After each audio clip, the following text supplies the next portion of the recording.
Okay, just wanted to go over a couple things regarding my grow room. Just real quick. So, as you can see, I'm not growing in hydroponics. This is Miracle Grow potting soil. I have done hydroponics. Actually, I've probably got about 10 totes, various sizes. This is what I'm down to now because of algae. Had a real difficult time trying to make these guys work. These cherry tomato plants work with hydroponics. I know there's ways around it, but soil is just one and done. Water it. As you can see here, water it from the bottom if I feel like it. This little guy right here, he had, well, obviously it's going to have algae in it inherently because it's not being covered up, but these quart containers, or those half gallons, mason jars, they work pretty darn well. It's kind of like a little hospital for plants that weren't quite doing so well. So hydroponics, obviously, highly recommend it, and that's great for growing lettuce and, you know, one and done little vegetables, but not for these long-term guys. Anyways, so fertilizer. I'll be brief about this. Anybody who knows anything about hydroponics knows that this commercial grade stuff called Master Blend, mix that. There's tons of videos on that. Get yourself a digital scale, weigh it out appropriately. If I'm doing 1 gallon, it's 1 gram of Epsom salts. It's in 3 parts because you just simply can't have this 3-part system here. And we got calcium nitrate, Epsom salt, and then the Master Blend. Mix those accordingly, according to the instructions. Definitely weigh it out. Do not use just a tablespoon. Like I said, I usually typically do 5 gallons, so it's 6 grams of Epsom salts, 12 grams of the Master Blend, and then 12 grams of the calcium nitrate. Anyways, I have my own little waterer here. Stole that from the yard. Piece of hose. These fittings right here, these shark bite fittings, you can get from Lowe's. And if you have PEX in your house, this is PEX. If you have that in your house, then it's pretty easy to do. Tons of videos on that. What else did I want to share? The lights. This is a 600 watt light I got from Amazon. Another 600 watt light I got from Amazon. Huge mistake I made was I had a big table in here, probably, well, kitchen table, old kitchen table, set up with tubs, lights up here, down here, plants grow, and they grow leggy. And to make things worse, what I did was when the plants got too tall, I simply put them in 5-gallon buckets. There's one over there right now. Kind of difficult to see, but it grew 8 feet tall and then some. Now this ceiling height is 8 feet. Grew 8 feet tall. Started to flop over. I built this intricate, you know, I've got these nice little hangers here that I got on Amazon for the T-bar, the ceiling grid that I put in. None of the fruit was viable at the bottom. They grew, obviously they just grew leggy, they wanted to flop over. I wasn't getting any production, hardly any flowers. I got online, I found these guys. These bulbs here are only 20 watts a piece. Okay, so you got 600 watts there, 600 watts, 1200 watts. If I add up all these lights that I have here, what do I got on this rack? 4, 3, there's 2 there, 5, 6, 7, 8, 9, 10, 11, 12, 13, 14, 15, 16, 17, 18, 19, 20, 21, 22, 23, 24, 25, 26, 27, 28, 29, 30. So 33 bulbs at 20 watts apiece. And I worked it up. I'm a little over 600 watts for all of these, okay? And I don't have to worry about having an issue with leggy tomatoes. Now granted, I mean, these are absolutely awesome lights if you're growing within a certain footage, and if you're growing seedlings.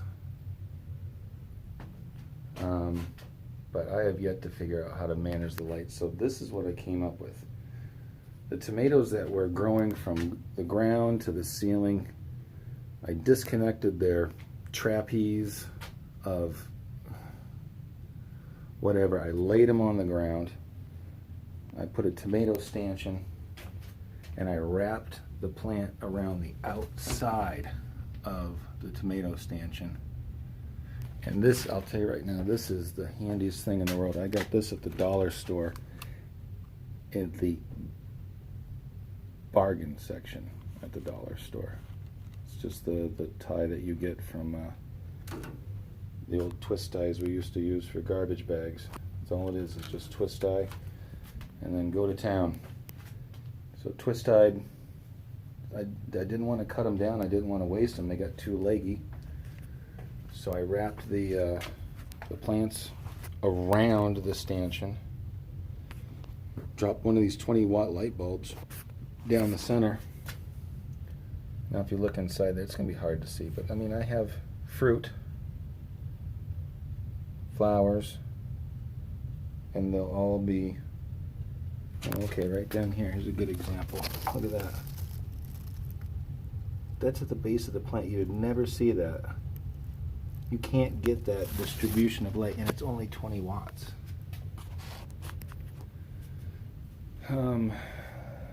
It's really difficult to, unless you grow them leggy initially, you're not going to be able to wrap them around. Then it's going to be difficult to train those guys. But these are the sun golds. They definitely want to. They're not like this guy right here, which is a sweetheart of the patio. I mean, that thing is just, you'd never be able to get away with wrapping it around a stanchion with that. But the sun golds, look at the separation between the nodes there. I mean, they are just a viney plant. So I cleaned this room up a little bit. Oh, so obviously we all know what that is. Closet shelving. Best pricing I saw was on Amazon. I would be really leery about Home Depot or Lowe's, but it seems to work. Well, it does work very well, and I'm still trying to figure out exactly how to mount these lights in here, or how many I need. But ultimately, once I'm done with these guys, I'm super excited with the Buena Mulatas are growing. I broke down and I bought a heat mat finally. I was too cheap. I was just growing my seeds. I mean, starting my seeds. And I'll tell you right now, the little beaks, they sprouted in this exact method right here without a heat mat. In I don't know, 5 days. So this method really works. This mat is really warm, but I can tell you right now, I do run out of water pretty quick using a heat mat. But heat mat is definitely the way to go. I got to stop being so cheap. Basil, that grew from seed really quick. Let's see. Like I said, I got this at Walmart. Just threw it, and I do have aphids down here. I've been spraying the aphids, and I'm going to be running out of room. I can't wait till these guys grow up, the ornamental peppers. I am going to take all these hot chilies once they. I'm going to do spicy jelly, and then probably some sort of keto bread. Try to come up with something, maybe spicy jelly. Maybe there's a farmer's market. Actually, we have a winter's farmer's market literally right down the street at the Grange, and I'll kind of do a recon and see what they're selling down there. If I can come up with something that tastes good, I can go from not very spicy poblano,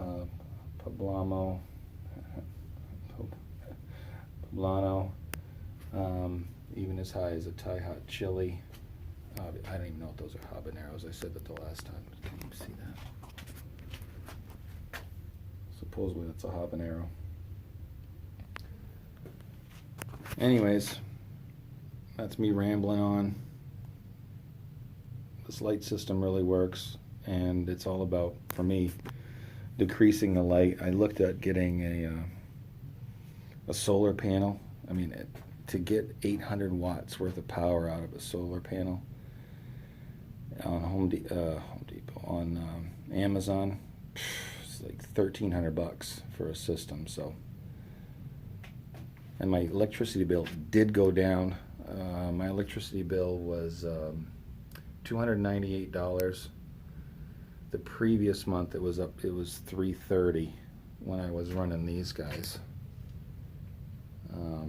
Electricity is really expensive depending on what season you are. Twice a year they'll renew their contracts for the utilities, and apparently it didn't work out so well for this 6 months. But anyways, if there are any questions, let me know. Thanks, bye.